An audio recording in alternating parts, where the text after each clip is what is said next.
সালামু আলাইকুম বন্ধুরা, কেমন আছেন সবাই? আশা করি সবাই ভালো আছেন। এই গরমে আমাদের যতটুকু ক্ষতি হয়েছে দেখেন, পুরা গাছ, এই একটা গাছ, এই একটা গাছ, এই আর একটা গাছ, এই আর একটা গাছ, আর শাকসবজি যা ছিল সবই গরমের কারণে জ্বলে গেছে। এই ক্যাকটাস গাছগুলো ছায়া রাখে দেওয়া হয়েছে। আর এইখান দিয়ে যা গাছ আছে সবগুলো প্রায় আগের বছর আমরা ছাতা দিয়ে দিয়েছিলাম, এই বছর আরও নিরাপত্তা বাড়ানোর লাই আরও উপরে দিয়ে দেওয়া হয়েছে।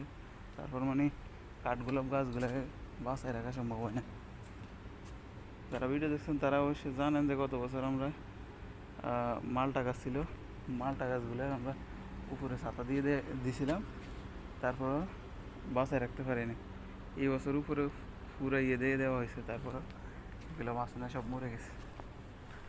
আর এইখান দিয়ে জৈতুন গাছ ছিল, জৈতুন গাছের পাতাগুলো প্রায় শুকিয়ে যেতেছে। একটা জৈতুন গাছ, জৈতুন কিন্তু গরম দেশে, তারপরে এই অবস্থা। এই হচ্ছে আমাদের গাছের অবস্থা, রোদের কারণে সব জ্বলে পুড়ে গেছে প্রায়। এত কিছু দেওয়ার পরও আর শুধু ভালো আছে জৈতুন গাছ। জৈতুন গাছ যেহেতু এদেশের আবহাওয়ার লাগে ম্যাচিং করা, এই জন্য জৈতুন গাছে তারপরও ভালো থাকে অনেকটাই। এই হচ্ছে অবস্থা।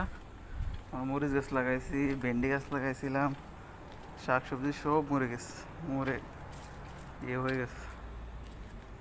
আবার ইনশাল্লাহ সামনের মাসে লাগাবো, একটু ঠান্ডা পড়লে। এই অবস্থা। সবাই সুস্থ থাকুন, ভালো থাকুন, এই কামনা করছি। আল্লাহ হাফিজ।